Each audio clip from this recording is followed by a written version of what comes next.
Narito na mga unang balita na walang kinikilingan, walang pinoprotektahan. Doon at ngayon, serbisyong totoong hatid ng GMA News.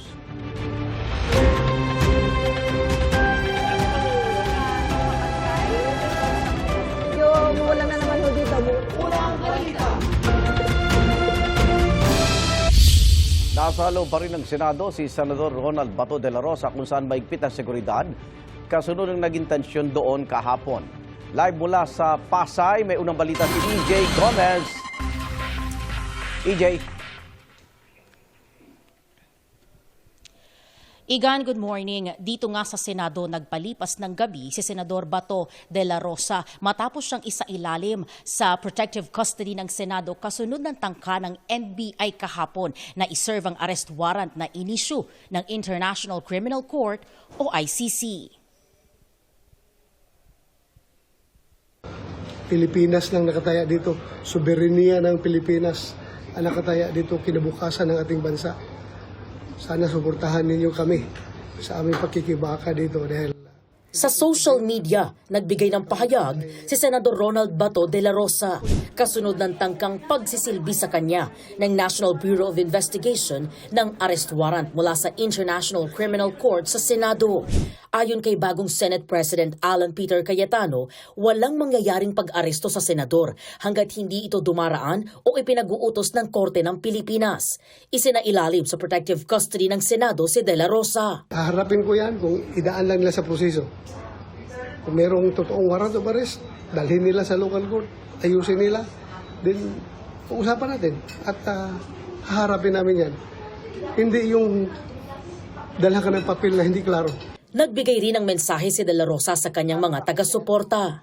Sa inyong lahat dyan na nakikinig at sumusuporta sa akin, maraming salamat at nandiyan kayo para sumuporta sa akin. Mahigpit ang seguridad sa loob ng Senado. Sa panayam ng media kay Senator Amy Marcos, ibinahagi niya ang kondisyon ni de la Rosa. Pagod na eh. He's so tired na mawawa naman. Susunod naman si Senator Bato, NBI, sila ba yung inatasan? Hindi ko maintindihan ang papel ng NBI. Higit sa lahat, bakit pinapagayway ni Senator Trillanes? Siya na ba yung sheriff ng ICC?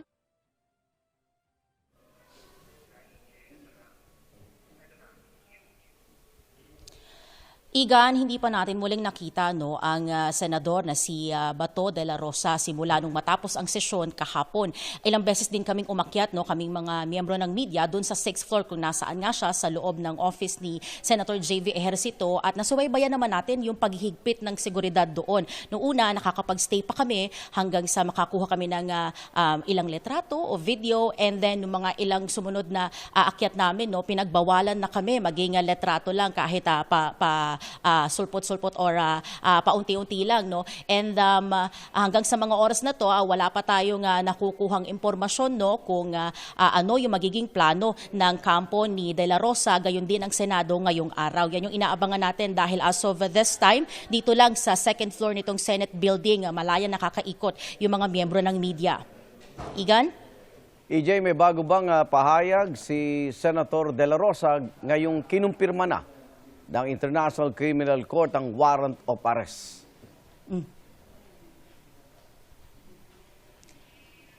Igan, sa tanong na yan, wala pa. Actually, na closely coordinated din tayo doon sa kanyang public relations officer. Wala pang nakukuhang sagot ang media mula doon sa kanya. Tapos yung impormasyon naman doon sa panibagong statement niya, wala pa siyang binibigay. Ang huling statement niya ay nung nahila siya ni Senator Robin Padilla at nagbigay nga ng pahayag itong senador na si Bato de la Rosa doon sa live stream at yan ay kagabi pa.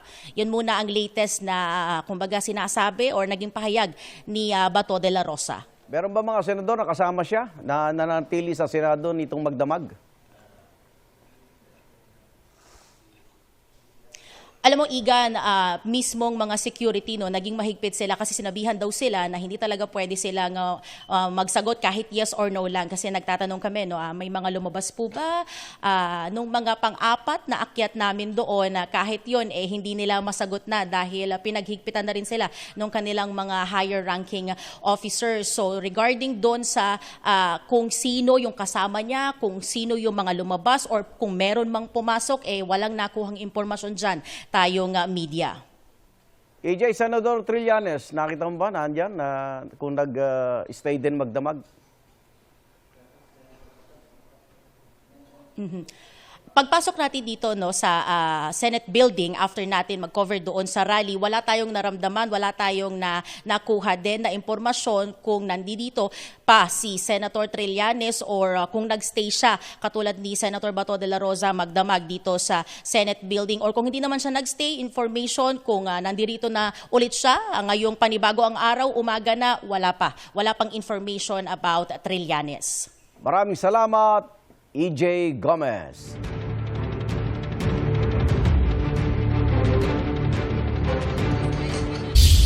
Inalis na ang lockdown sa Senado ilang oras matapos ng tangkang pag-aresto ng National Bureau of Investigation kay Senador Bato de la Rosa.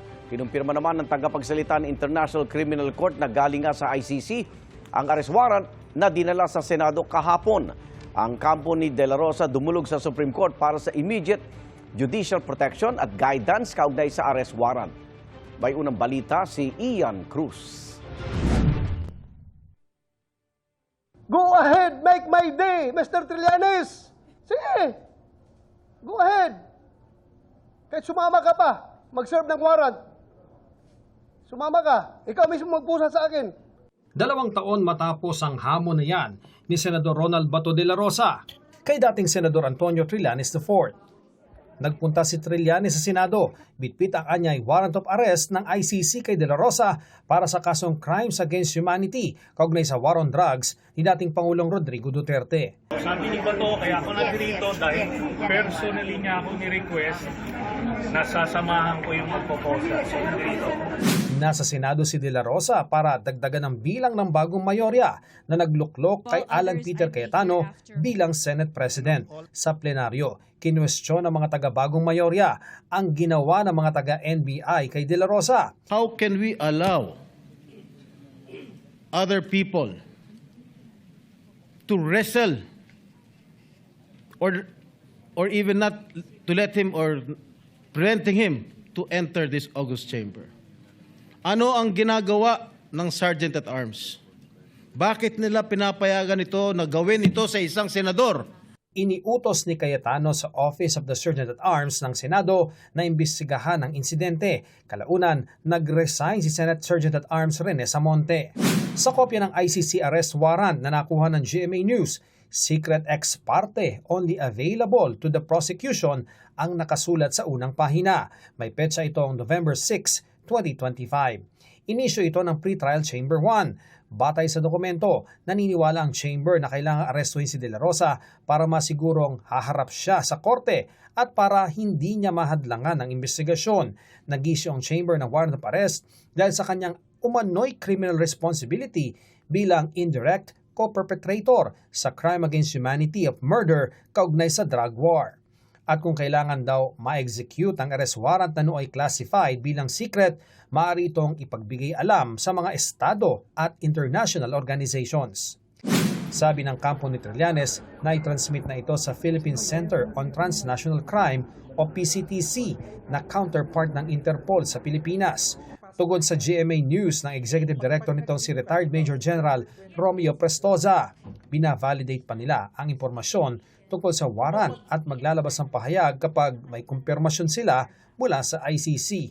Ayon kay Trillanes, legal ang arrest warrant ng ICC at taliwas sa batas ang proteksyon ng Senado kay De La Rosa. Obstruction of justice yan kasi valid warrant po ito ng ICC na transmit via the Interpol na sineserve po ng ating local authorities. Kinontra ito ni Cayetano. So we have Senate Resolution 44 na nagsasabi na kapag ka ito ay foreign warrant, kailangan dumaan pa rin to sa local court. Tapos yung local court ang mag-i-issue ng warrant of arrest and sasiguruduhin lang natin na may due process. Dumulog ang mga abogado ni De La Rosa sa Korte Suprema para sa immediate judicial protection at guidance sa legalidad at epekto ng umano'y ICC warrant. Muli rin silang umapila sa paglalabas ng temporary restraining order o preliminary injunction para hadlangan ang pag-aresto sa kanya at pagpapaharap sa isang foreign tribunal. Sa Facebook Live ni Senador Robin Padilla, kinwestiyon ni De La Rosa ang dalang ICC arrest warrant ni Trillanes. Kung merong totoong warrant of arrest, dalhin nila sa local court, ayusin nila, then pag-usapan natin at haharapin namin yan. Hindi yung dala ka ng papel na hindi klaro. Most likely spurious na warrant of arrest daldalan Trillanes kasi gusto niya madala ako doon sa dahig. Kinumpirma ng ICC na kanila nga ang arrest warrant na anila'y inilabas confidentially under seal ng pre-trial chamber 1. Nasa proseso na raw sila ng pag-unseal nito. The judges assessed the material submitted by the prosecution and found reasonable grounds to believe that Mr. De La Rosa is allegedly criminally responsible as an indirect co-perpetrator for the crime against humanity of murder. Mr. De La Rosa is alleged to have been involved in a common plan that lasted from approximately the 1st of November 2011 until the 16th of March 2019 to kill alleged criminals in the Philippines, including those perceived or alleged to be associated with drug use, sale, or production. Nanawagan din si De La Rosa ng suporta sa mga kapwa niya graduate sa Philippine Military Academy. Sana natitira pa rin sa bawat puso ng isang PMA graduate yung courage, integrity, and loyalty. I am soliciting their support. Ito ang unang balita. Ian Cruz, GMA News. Mahigpit pa rin na pinatutupad na seguridad dito sa gate ng Senado. Actually, yung nakikita natin dito, hindi lahat ng sasakyan ay pinapapasok. No? Siguro kapag may mga kailangan ipa-present na mga ID, gano'n, at hindi na ibigay nung nasa sasakyan, ay hindi nila pinapayagan. Gaya ho nung nakikita nyo ngayon, mahigpit ho yung pagbabantay dito ng mga security ng Senado. Habang sa labas naman po, yung gaya ng naririnig nyo ngayon, meron pa rin po mga taga-suporta nitong si Senador Ronald Bato de la Rosa ang nandito. Sila po yung nag-vigil kagabi dito sa harapan ng Senado. Dito na ho sila nagpalipas ng magdamag. Yung iba ho ay nanatili dito. At ngayon nga po araw natin na ito, hindi po natin alam kung magkakaroon ng programa. Sila po rin po yung mga miyembro nitong MASADA o yung Masa para Sara Duterte Alliance, Duterte Rider Supporters at One Bangsa. Yung iba nga ho sa kanila ay galing pa sa Mindanao. Ngayon, kausapin ho natin ang ilan sa mga nandito ngayon, si Rochelle Calye. Rochelle, tayo ka lang saglit. Okay. Si Rochelle po ay miyembro nitong grupong ito mula noong 2025. So, Rochelle, ano plano nyo ngayong araw na to? Maghihintay po kami kung anong mangyayari na baka kami against sa mangyayari. Pero alam namin hold na si Senator Bato sa loob. So he's so safe now. So sana wala silang ibang gawin. Katulad ng ginawa nila sa akin noong 2024 na paghuli at pag-abduct sa akin ng PNP noon. I was in CADG 1 week na walang warrant of arrest. I have an Interpol red notice. Tapos kinuha nila ako ng walang warrant of arrest at kinulong nila ako sa CIDG Krame. So I fight with it sa ombudsman until now. Okay. So, Rochelle, ano plano nyo? Ngayong araw bang ito, may mga nagpalipas na dito ng Magdamag, ayan. Meron bang kayong planong programa ngayon? Yes po, may mga programa, darating ang mga kasama at marami pa. Depende kasi yan. Pero in social media, nakita nyo naman ang mga tao. They respond very napaka-hot ng tao ngayon sa nangyayari. We are against. So itong bilang nyo na ito, madadagdagan pa? Marami kami kahapon, nag-uwian lang kanina at nagpahinga dahil since kahapon po ng umaga, we are in Supreme Court. And then after lunch, nasa ano naman po kami, Congress. Yes, na kukunin si Senator Bato. So nagpuntahan kami dito. So today, ganun pa rin yung bilang na inaasahan natin. May mga pupunta pa rin dito para sumama sa inyo? Oo, yes po.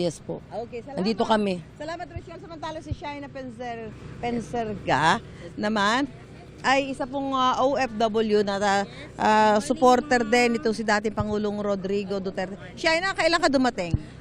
Actually, matagal-tagal na pero umuwi lang ako dito sa bansang Pilipinas dahil sa problema natin ngayon, ng problema ng ating bansa. Siguro ma'am, alam nyo naman po kung ano. So anong plano nyo rin? Ikaw ba isasama din sa pagpapatuloy ng programa dito at pagpapakita ng suporta kay Senador Ronald Bato de la Rosa? Opo, siyempre, andito po kami para kay Senador.